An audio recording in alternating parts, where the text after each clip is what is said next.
What's going on, guys? This is Miasin and welcome to my Danger Dark World deck profile. This deck is really nasty and it's like my third time making a combo and a deck profile video.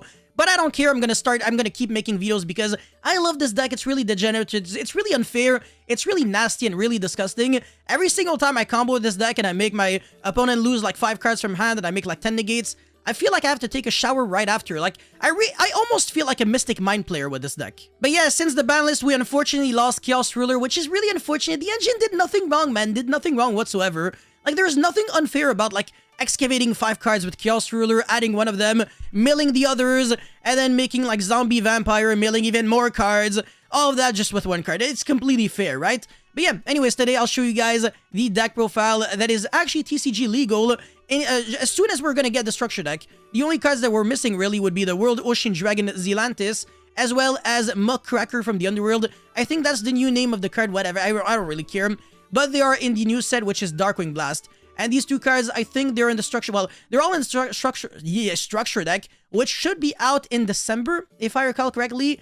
I could be wrong, but whatever. Anyways, before this video starts, make sure you like and subscribe. Check me out on Twitch and Instagram. If this video can get to 1,000 likes, I will be making a live stream on this deck. And now let's get right into it. Alright, so for the big Danger monsters, the lineup... No, Danger, Dark World... They're all the same, right? Not really, but kind of. Anyways, I'm on 1 Rainbow, triple Grapha, because you need Grapha for the quick play spell card to summon the other Grapha. Therefore, this card is always kind of like a necessity to play. But I could definitely imagine a world in which this card would only be played at 2. That could make sense, but only playing 1 Grapha I think is suicidal. So yeah, right now I'm on 3. I don't think Rainbow is like that good. It's kind of like another Grapha, but it's not a card that is used, like its name doesn't matter for the fusion summon. It's really just like a card that you discard once to search like either your Selva or Grapha. And apart from that, like, yeah, sure, it's a free monster reborn in the grave. By bouncing back one of your level 7 or lower Dark World monsters you control to the hand, but I really don't find this like that insane. So that's the reason why this is only a 1-of. And then I'm only on 2 Silva, even though there might be a world in which only playing 1 could make sense. So if you have any feedback on how to properly optimize the ratios, please let me know in the comment section below. And then 1 Shadow Beast with 2 Snow. Well, obviously I'm going to explain the dangers, but to be fair, the Bigfoot is really obvious. It's level 8, so it can make Coach King Giant Trainer. The Nessie is no shit. This Trudeau, yeah, I mean... Outside of just being a free extender from the grave, it doesn't really synchro summon. I have some cards in my idea section, but whatever. And the Mothman, it's a level 4, so you can make Dugaris with it, so that's really, really good. The Snow, it can search any Dark World card from the deck to the hand when it's discarded, and sometimes it's better than Brow, which draws you 1 random card. The reason for that is because this can search either your field spell or your continuous spell, or it can also search for your Genta, which is also a card that can search your field spell, but do a little bit more than that because it also revives itself back from the banished whenever you banish it. So that is actually a really nasty thing about this card. But it's still, even though Snow is actually a really nice card, I only want to play 2. I don't really want to start my hand with like 5 Dark World monsters.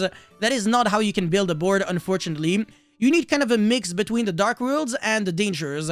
That is definitely optimal. But yeah, the Shadow Beast is pretty much like another Brow, kind of.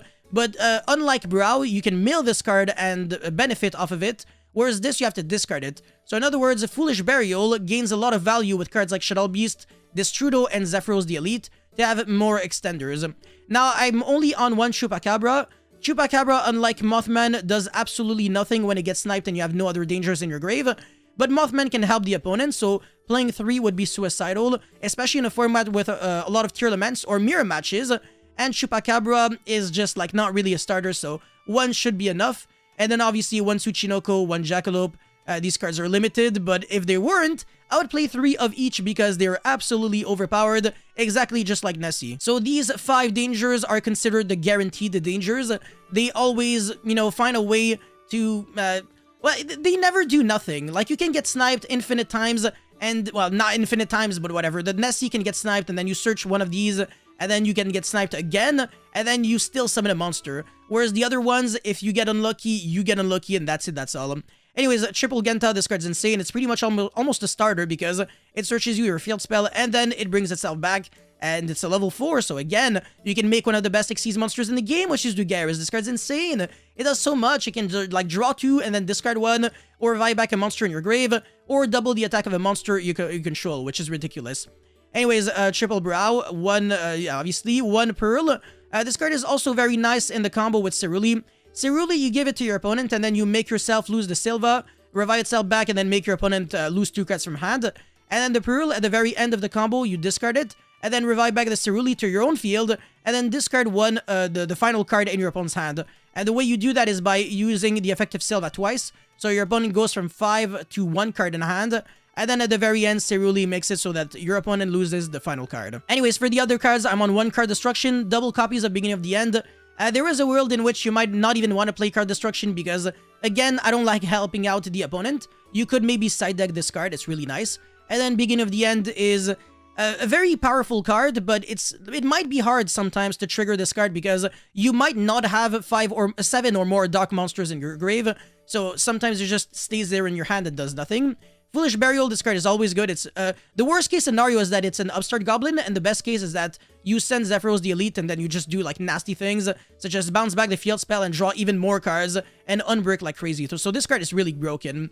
And triple copies of Dark World Accession. This is how you try to play around Joel and Logbird, Nibiru, by summoning the Grapha ASAP, and then you just no longer lose to like those hand traps. So that's the reason why Grapha and this are maxed out of 3, just to like cover our weakness. And double copies of the Dark World Library, the continuous spell card, allowing you to draw a bunch of cards. I really like this. And finally, this field spell 3. No reason to play Terraforming because it's so easy to search with Genta and Snow anyways. So 3 is enough, you don't have to play 4 field spells. And for the extra deck, I'm on double Grapha. You need 2 because you want to summon the first one on your own turn with the Accession so that you have a negate.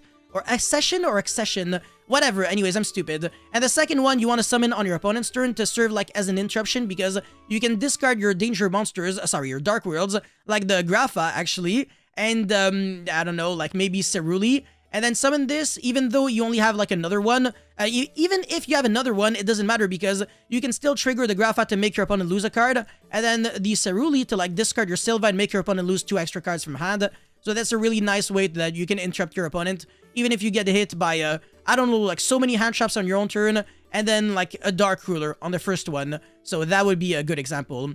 Anyways, Coach King Giant Trainer, you need 3 level 8 monsters for this. So you're typically using something like Bigfoot, Rainbow, and Grapha. Not that hard to achieve.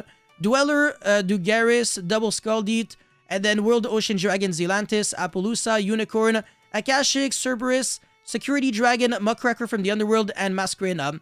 So the cards that you might need an explanation on would be Zelantis, as well as Akashic and Security, and even Muckracker. Is the name even Muckracker? I forgot, but anyways, this card is really good. You can revive back any Fiend monster from the grave by discarding 1 Fiend monster from the hand. Sorry, discard any card.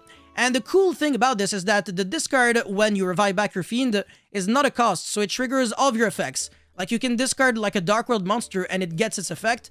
It's not a quick effect, unfortunately, but it's still really, really good at allowing you to extend. The only issue is that you're locked on your Fiend only for the rest of the turn if you use this effect. So don't go thinking that you can climb into Skulldeat. That is not gonna work. And Security Dragon is a card that allows you to bounce back a monster upon controls. So on the combo, you give your opponent the Ceruli and then you bounce it back. Same thing with Akashic, but unlike a Security Dragon, you don't have to like have this culling, so this is easier to summon at the very start. And then Security Dragon, you summon it after. So yeah, you start with Akashic, bounce back Ceruli, and then give your opponent Ceruli again, and then you go Security Dragon, bounce back the Ceruli, and then you do the combo again. So yeah, you can give your opponent the Ceruli twice, and then at the very end, you discard the Pearl to revive back the Ceruli and make your opponent lose 5 cards. And the World Ocean Dragon Zelantis is just that. You can reset the board, and you don't have to use like 4 monsters to make this. You can use a single Skulldeat, actually, to turn it into this card. And, I don't know, trigger a few effects. So yeah, very interesting card. And for the idea section, I have Thunderbird with Ogopogo because they're level 8 danger, so they can't really suck by definition. And Ogopogo is actually not that bad if you get sniped, like, going first, because you can still foolish your deck for, like, another monster to fuel your card, fuel your grave with, like, Beginning of the End, or something like that. A third Silva, second Ceruli, I don't really recommend playing more, though. Baron, Shooting Riser, F.A. Don Dragster. This card can't be summoned anymore. So yeah, these cards are like, if you want your Destrudo to be a little better, but the extra deck is very tight, so I don't think you can really afford the luxury.